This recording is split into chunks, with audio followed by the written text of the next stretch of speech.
É grande a satisfação nossa de mais uma vez podermos adentrar aos lares de todos vocês para levar até aí a mensagem de esclarecimento e consolo que a doutrina espírita oferece.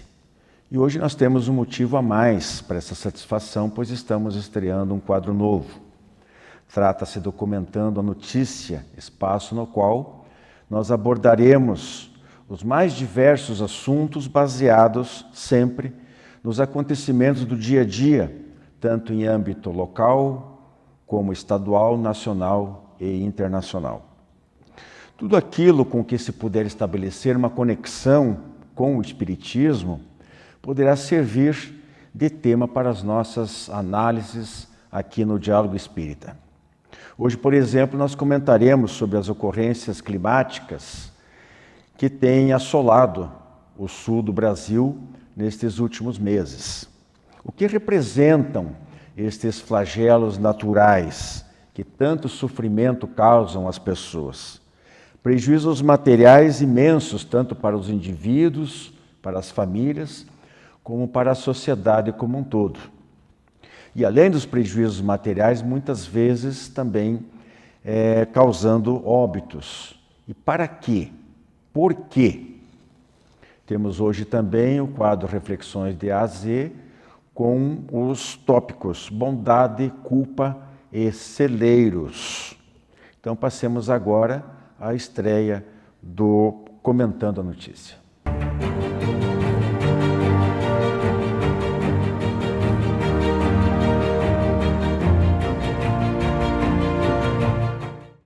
Caríssimos amigos, estamos estreando hoje o nosso novo quadro, Comentando a Notícia. Eu estou aqui com a Rose Raidman. Eu coloquei na abertura que a gente, digamos assim, circunscreveria o tema sobre esses eventos climáticos que têm ocorrido aqui no sul do país. Não é uma coisa que aconteça só conosco, isso vira e mexe, já acontece em outras regiões, a região sudeste, especialmente no verão, que dá aquelas chuvas muito fortes, tempestuosas, com desabamentos, desmoronamentos de morros, no Nordeste e fora do Brasil, e há outros tipos de eventos. Mas nós vamos, como disse, circunscrever as enchentes que têm machucado bastante, têm trazido muita destruição. Primeiro, no mês de setembro, mais ou menos, no Rio Grande do Sul, com 4 dezenas de mortes, mais ou menos. Santa Catarina muito afetada, Paraná também, debaixo da água, com muita destruição, muito prejuízo material. Aqui, Santa Catarina também, com algumas mortes. E a gente se pergunta, né, Rose? As pessoas têm essa curiosidade de tentar entender do ponto de vista espírita, do ponto de vista doutrinário, por que acontecem essas coisas? Onde é que fica a previdência divina, ou a providência divina nesse caso, né? Essas pessoas, essas vítimas, o que é isso? É destino? É uma fatalidade, que costuma se falar muito, mas é uma fatalidade, tanta, né? Ou é a lei de causa e efeito, como é que o karma, que não é um termo espírita, mas se usa bastante, como é que você poderia trazer para nós essa situação? Bom, antes de falarmos da fatalidade, né, individual de cada um de estar submetido àquele tipo de flagelo, de cataclismo, a gente tem que lembrar que o mundo é produto dos homens.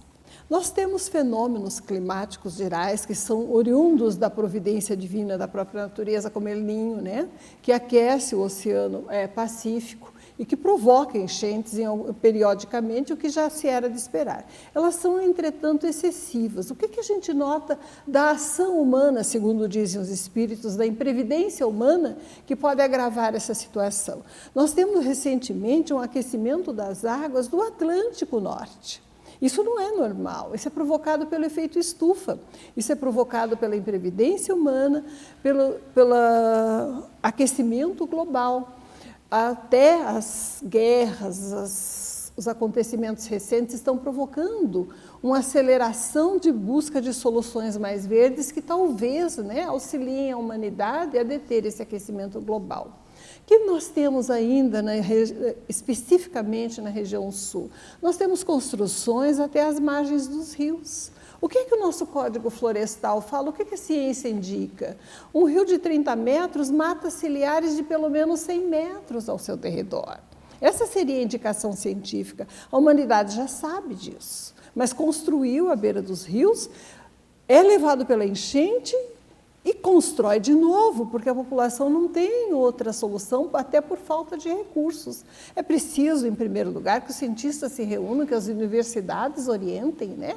Que haja um grande clamor popular por soluções governamentais que reloquem as pessoas e protejam as matas ciliares para que as nossas fontes sejam protegidas, para que os nossos rios tenham trânsito, para que não haja construção e lixo nos rios e não haja assoreamento indevido. Isso agrava as circunstâncias, é óbvio. Então, a imprevidência humana tem muito a ver com essas enchentes, com essas calamidades, com esses cataclismos, fora a questão natural periódica do El Niño. O que nós temos a mais do ponto de vista espiritual? O que os espíritos nos dizem é que, chegada a hora, as pessoas partem individualmente, ou nos flagelos destruidores, como as grandes enchentes, os grandes tsunamis, né, os grandes terremotos, erupções vulcânicas, grandes desastres da aviação, né, que a previdência humana não pode prever, nós temos a partida coletivamente. De qualquer forma, os espíritos nos asseguram, as pessoas estariam, até certo ponto, no seu momento de desencarne.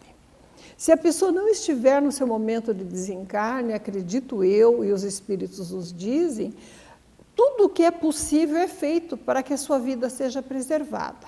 Entretanto, quando a criatura voluntariamente, né, se estabelece na beira de um rio caudaloso, sabendo, né, ou por não ter opção devido à miséria, mas sabendo que vai ser levada pelas águas na época da enchente, nós não podemos dizer que a providência divina planejou tudo. O ser humano interfere na sua própria programação reencarnatória, quanto mais, né, se expondo às fatalidades que poderia evitar. Então, o que nós temos de um lado? Acredita-se que o planejamento reencarnatório preveja uma certa extensão da vida e uma partida coletiva ou individual. A única diferença da morte do flagelo destruidor agindo sobre a vida humana é que muitas pessoas partem ao mesmo tempo. Mas, por outro lado, nós não podemos deixar a nossa responsabilidade pessoal e coletiva de lado e sabermos que a inteligência humana agindo e preservando, né, as condições ambientais, ela pode oferecer condições para que, eventualmente, aquelas circunstâncias não sejam tão dolorosas. Se a pessoa tiver que desencarnar, gente, que seja de outra forma, não por imprevidência no abuso das forças da natureza, seja no seu momento justo, com assistência familiar, né? Não vermos as famílias carregadas pela enxurrada com essa morte dolorosa, sabendo que os fatores humanos precipitaram aquelas causas, embora se preveja, né? Embora se saiba que provavelmente seria o momento certo para o próprio desencarne. No Espiritismo a gente aprende que não, aliás é uma lei da física, né? Que não há efeito sem causa. E então, quando acontecem essas coisas, procura-se, as pessoas ficam imaginando quais seriam as causas naturais, remotas, até porque e faz parte da lei de destruição.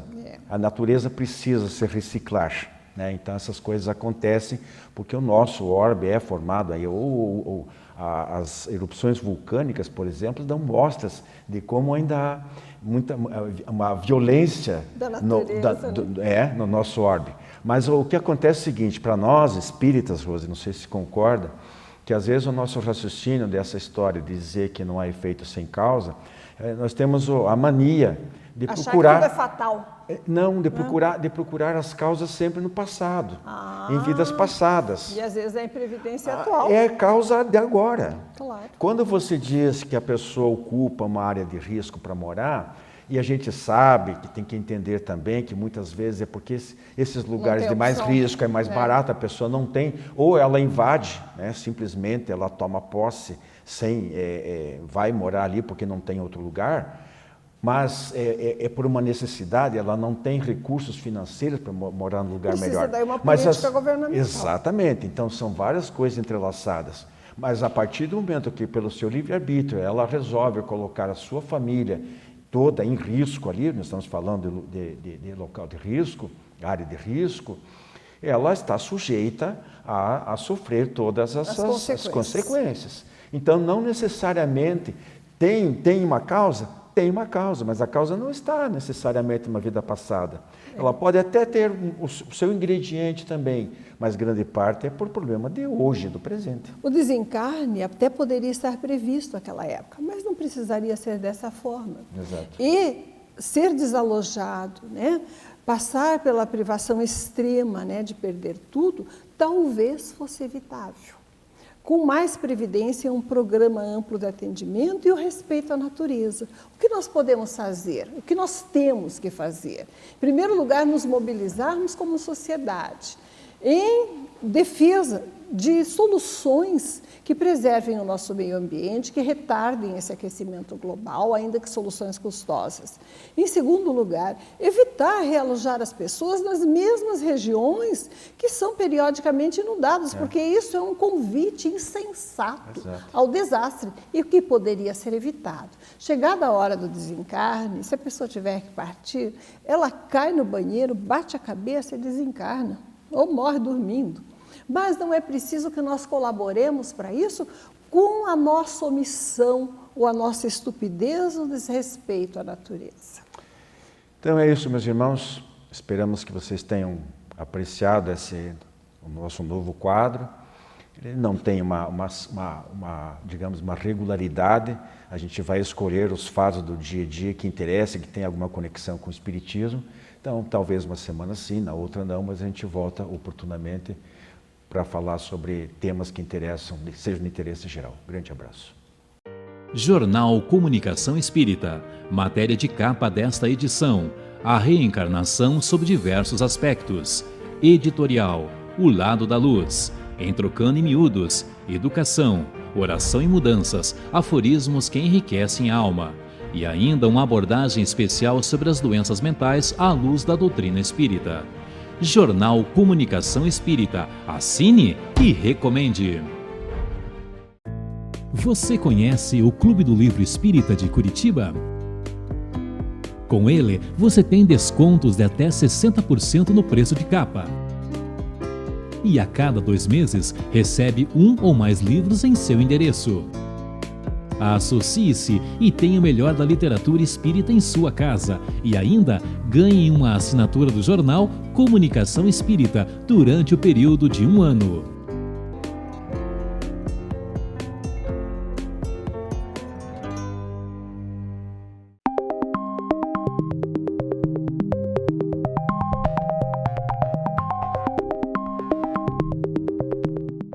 Reflexões de A a Z, bondade, culpa e celeiros. Comigo a Mariana e a Andréia. Mariana, bondade. A gente fala bastante em Espiritismo sobre bondade, a necessidade da bondade, né? É uma virtude que nem sempre nós conseguimos ser tão bons assim. Tentamos, mas a bondade é algo natural, que cada um consegue exercer sem olhar a quem. É um comportamento de moralidade que já traz ali o espírito dentro da sua evolução, dentro do seu entendimento do amor e do respeito. E de se colocar ali na posição de auxiliar, que é diferente da empatia, que nós achamos às vezes que bondade e empatia é a mesma coisa, ao passo que a empatia é quando você se coloca no lugar do outro, do sofrimento do outro. A bondade, ela é uma ação, é quando você age naturalmente pensando no bem, lembrando daquela máxima, né, que devemos fazer ao outro o que gostaríamos que fizesse para nós, mas de uma forma amorosa, sem egoísmo e sem aquele orgulho Então, a bondade é uma virtude que todos nós buscamos. Então, às vezes nós queremos ser bonzinhos, abrimos exceções, né? Às vezes nós até infringimos algumas regras para parecer que somos bons para o outro. Mas não é dessa bondade. A bondade, ela exala, né? É uma energia que contagia. Nós temos vários casos na história de personagens que foram pessoas bondosas, que foram pessoas que se dedicaram realmente a praticar o bem, o amor, a caridade. A bondade verdadeira como se diz, é algo ativo, né? Então, muitas vezes a pessoa, nosso meio espírita, inclusive, né? A gente vê bastante os tais dos bonzinhos, né?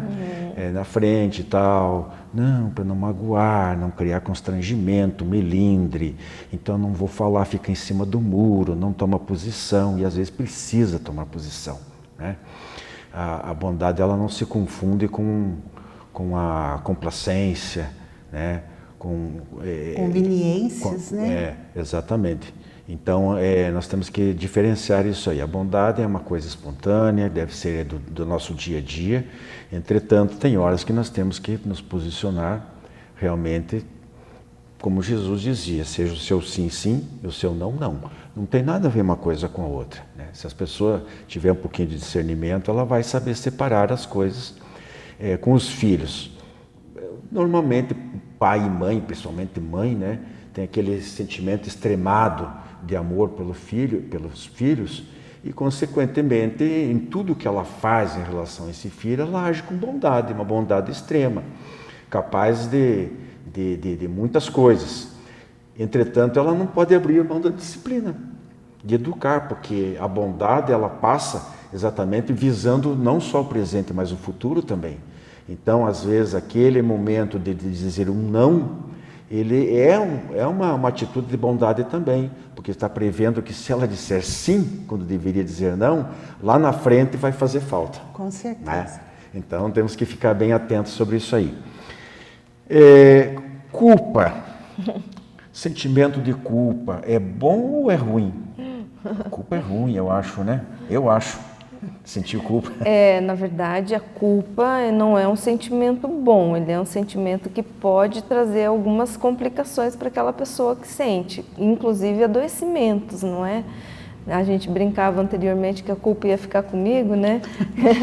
A culpa seria minha, mas é um tema bastante interessante e a psicologia se debruça muito sobre isso, porque diria uma psicóloga muito famosa no Brasil, que é a doutora Marilda Lippe, que é estudiosa do estresse, e ela sempre dizia assim, nas aulas, né, e nas informações, ela dizia assim, é muito perigoso a gente também trabalhar na terapia desculpabilizando o sujeito, tirando todo esse sentimento, porque é pela culpa que a pessoa também vai olhar a sua própria ação, vai pensar um pouco, vai repensar, vai tentar pedir desculpa, vai pedir perdão, né? Se não tivéssemos esse sentimento, o que faria a pessoa tomar consciência?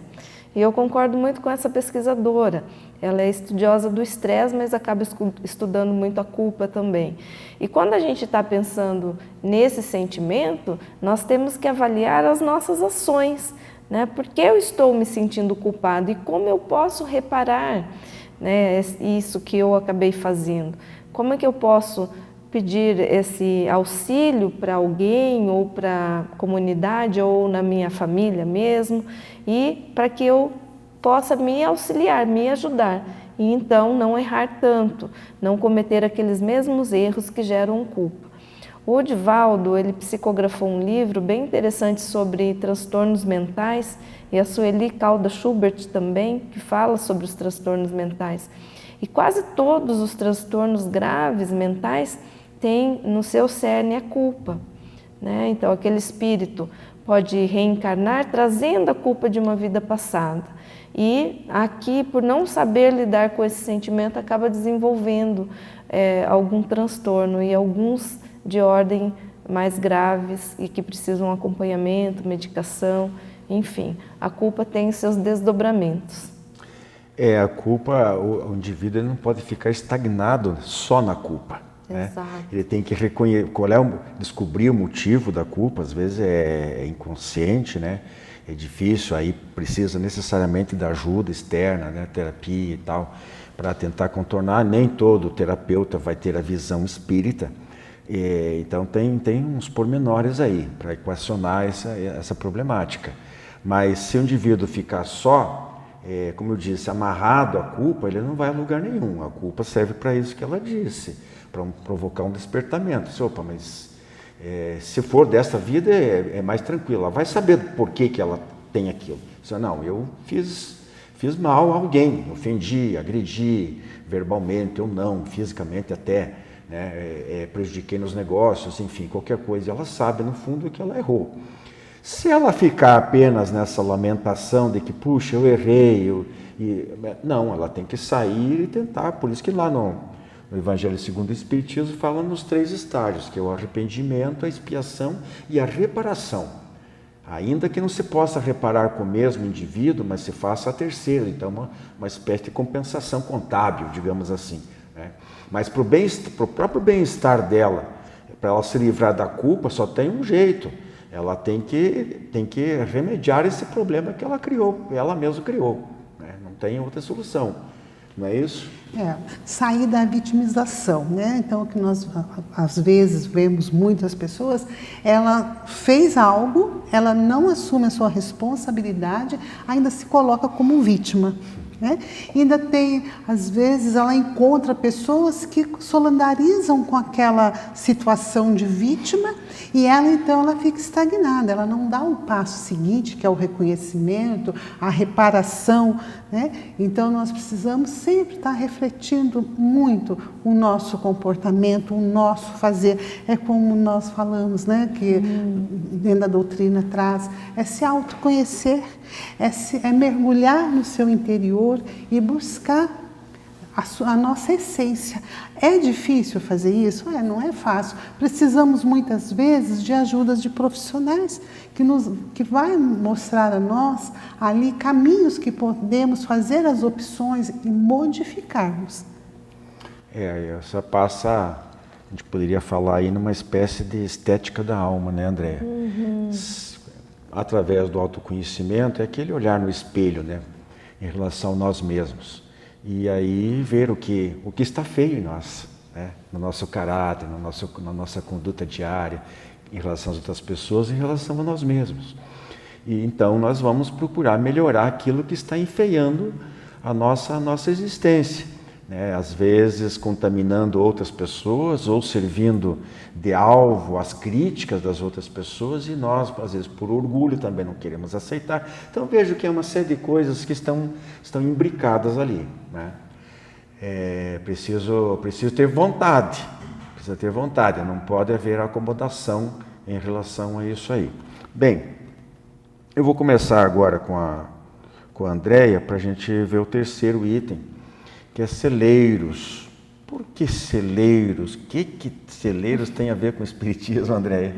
Bem, a gente lembra muito, né, de uma passagem, de uma parábola, que havia um homem muito rico e ele tinha grande sucesso com o plantio, com a sua fazenda, com a plantação, e as suas plantações se estendiam por grandes áreas, então ele já era muito bem sucedido com aquela fazenda. E ele queria sempre...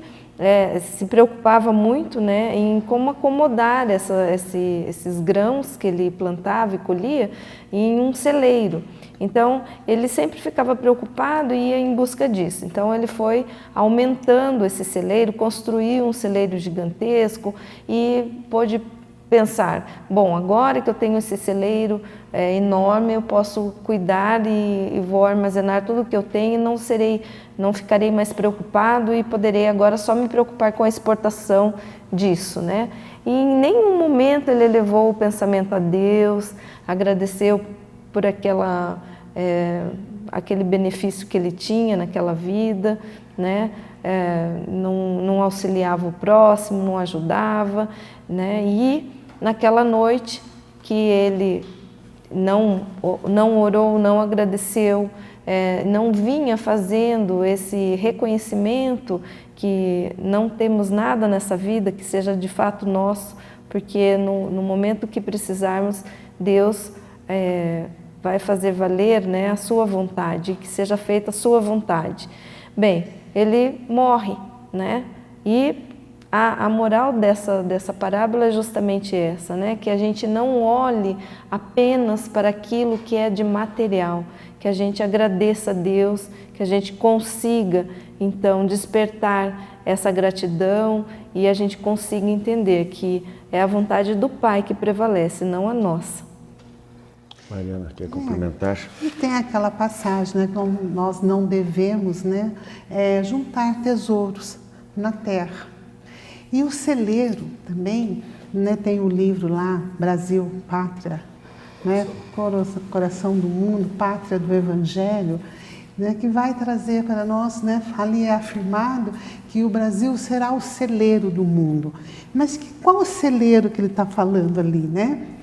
É só esse celeiro físico, cheios de grãos, que o Brasil é ricamente, né, beneficiado com o plantio? É desse celeiro ou o celeiro da boa nova, o celeiro da moral, da divulgação da boa nova, das mensagens de Jesus, da esperança, do amor?